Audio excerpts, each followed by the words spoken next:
Hi, I'm Becca from Wisconsin, and this is the story of how I finally left my comfort zone and what I found on the other side. I grew up very comfortable on a lovely farm in the country. Our family had cows, chickens, and even two pretty silly pet alpacas, Salt and Pepper. When I was little, Dad let me steer our huge yellow tractor on his lap. It was thrilling. Whee! I'm on top of the world! Becca, when you're in the driver's seat, you can steer in any direction of your choosing. Always remember that. But when I steered us right into an apple tree, oops, my bad. Dad banned me from touching the tractor again. Being independent and doing something new meant disaster and punishment. I remembered that. But after so many years, I was starting to crave adventure, though it scared me to death, especially since the girls at school would always make fun of my ripped overalls and faded sneakers. Look at her face. Was she scrubbing the fireplace? Nah, she's probably playing with her farm animals. They're her only friends after all. They called me Beccarella, like Cinderella. It wasn't very original, but the name stuck. But things finally turned around one day when an exchange student arrived at our school from Germany. I had never met anyone from another country before. I loved that book. Isn't Mr. Darcy dreamy? He's so romantic. We became fast friends. Lena visited the farm and met my alpacas. We'd go shopping and stay up all night having sleepovers while reading about flirting in girly magazines. It says here that flirting is all about eye contact. Like this? Maybe dial it down a little. You look crazy. Lena was all about trying new things, unusual foods, taking risks, visiting new places. I can't wait to see New York one day. New York? I could never. I liked comfort and predictability. When Lena asked me to try a German dish I'd never heard of before, I wasn't so into the idea. It's so delicious. What are those green things? Thanks, but I'll stick to pasta. I like what I know. How do you know what you like until you try it first? While Lena made a good point, I wasn't so easily persuaded into leaving my comfort zone. Sadly, Lena's time quickly came to an end. You have to come visit me as soon as you get the chance. But imagine all the fun we would have lost out on if I had been afraid. She was right. I promised. Then she left and I was sad, and I missed her terribly. Then something magical happened. Our principal told us that we could apply for a semester abroad in Germany. I was terrified of leaving home, but with Lena there, it would be way less scary. But when I saw how much the program cost, my eyes practically popped out of my head. There was no way my family could afford that. But I made a promise, and where there's a will, there's a way. Slow down, Rufus. Stop tugging so hard on the leash, Lily. Shh, it's okay, it's okay. Your parents will be back soon. Should I sing you a lullaby? Ka-ching! Another knitted hat coming right up. My plan was working. I was making money. Germany, here I come. But on the morning I was supposed to fly to Europe, Lena called. It sounded like she'd been crying. Becca, I'm so sorry, but my mom just accepted a teaching position in Australia. We leave tomorrow. Tomorrow? But what about our plans? Our adventures? I'm so sorry. This was all so unexpected and last minute. But you made a promise. Yeah, to you. And I expect you to keep it. You can't stay on the farm your whole life. Go live, see the world.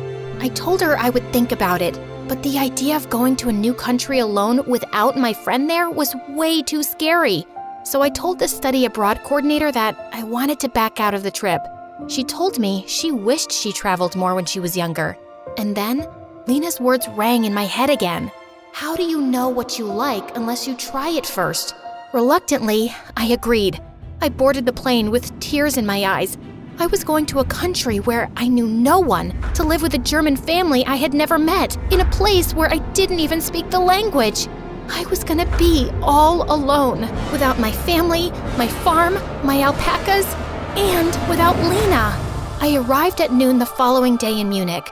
I had been too sad to sleep on the flight, so I was totally exhausted. My host family picked me up at the airport with a cardboard sign that read, "Welcome to Germany, Becca." They were really kind. But my host brother Klaus rolled his eyes at me when I asked him why Europeans use military time. I couldn't help but notice he was cute, but his rudeness mostly distracted me from that observation. Everything felt unfamiliar and confusing. I didn't understand how the windows in the house worked, how to set the thermostat, or why my clothes came out crispy after washing. I began to feel very homesick. I missed my parents, my siblings, salt and pepper, my cozy bedroom, even my school. But I told myself that I'd try to enjoy the experience to the best of my ability. I had worked so hard to get here, and I wasn't going to waste all that money and sacrifice. The next morning at the breakfast table before school, Klaus joined me and stuffed scrambled eggs into his mouth like he hadn't eaten in days. I barely nibbled at mine. Why don't you refrigerate your eggs here? You really know nothing about Germany, do you? It's just a question. And why does Germany use Celsius and not Fahrenheit? Let's go. We're gonna be late for school. He drove us to school every morning, and I pestered him with questions about his home country. His cold demeanor melted a bit, and he started actually answering my questions, and even started asking me some questions back. I couldn't help but notice how attractive he looked in his knit sweaters that emphasized his pronounced biceps. So, do you really refrigerate your eggs in America? How unusual. And the grocery store even designates people to bag our groceries. If I come to America, would you be my one-on-one tour guide? I need to see this for myself. I'd love to show you around. I couldn't tell if he was flirting with me or not. Was he making eye contact? I was pretty sure he was, and I had to admit, I didn't mind it. School was a mixed bag. Learning German with a tutor was difficult. It felt like I was born with the wrong tongue. But I studied each night and began to master the basics. I even had a short conversation with the bus driver in German about the weather, which was exciting. At lunch one day at school, Klaus handed me the house keys and told me he wouldn't be able to take me home as usual. He had to study with a few friends for a math test. I told him it was fine, but I ended up taking the wrong train home and ended up in a totally different city. I called him, and he had to pick me up instead of studying. I'm so sorry, truly. That was my only time to study. I can't fail. I've been so busy with swim practice. You're ruining everything. I'm sorry, I'm still learning how to navigate here. I don't know my way around yet. When we got home, I couldn't find the keys he gave me. It was pouring and we had to stand in the rain till his parents got home. He was clearly upset, but remained silent. I vowed to myself I'd master the German public transportation system after that. Later that night, he knocked on my door in his pajamas. I opened it. Yeah? I'm here to apologize. You didn't get lost on purpose. You're not from here, and I was rude. Can you accept my apology? No worries. All is forgiven. He cracked a smile that made me feel like melting ice cream on a hot summer's day. Do you need a study buddy? Actually, I'd appreciate that. We spent the night on the couch. I quizzed him with flashcards, and then we spent the rest of the night just laughing and talking and sharing stories. It was so romantic, but I wasn't sure if he still just saw me as a friend. The girls were really nice to me. They asked me to sit with them at lunch, but often they'd speak German really quickly, and I had no idea what was going on. The whole experience made me admire Lena even more. She didn't seem to be fazed when she had been in America. She had adapted quickly, yet I felt like I was majorly struggling. I felt like a baby. I called Lena. Was it scary for you to live in the States? Of course, but you're building strength and resilience. You can do this. I'm proud of you, and I know we'll reunite one day. Talking to Lena always made me feel better. She also was certain that Klaus had feelings for me. After the call, I went to the kitchen for some tea, and Klaus came running into the kitchen with a huge grin on his face. He showed me his test. He had aced it. Oh my gosh, congrats! Klaus hugged me, and I hugged him back, and my heart was beating out of my chest. I wouldn't have aced it without you. No problem. Happy to have helped. I actually have been meaning to talk to you. I would love if we could... Before Klaus could finish his sentence, his parents walked in saying that we were all going out for dinner. I was so curious what he was gonna say. Was he gonna confess his feelings for me? I tried not to dwell. Life isn't just about romance. I was making great friends and getting better at German too. I was getting to experience the world for the first time, away from the farm and comfort of everything I knew. And it wasn't as scary as I thought. Actually, it was pretty great. On the morning of my 16th birthday, Klaus knocked on my door. He stood there with an ice cream cake singing happy birthday to me in German. I was touched that he remembered my birthday and my favorite ice cream flavor, mint chocolate chip. I blew out the candles and we ate the cake in the kitchen. This is really delicious, thank you. Give my compliments to the chef. That would actually be me. You baked this? I thought this was a professional cake. I may have woken up at 5 a.m. to bake it for you. Wow, thank you. I love it. It means a lot.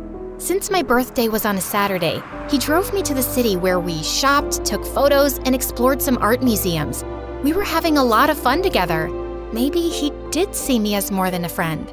Are you having a good birthday? Yeah, it's the best day ever. Thank you. I really like you, Becca. You do? Yeah.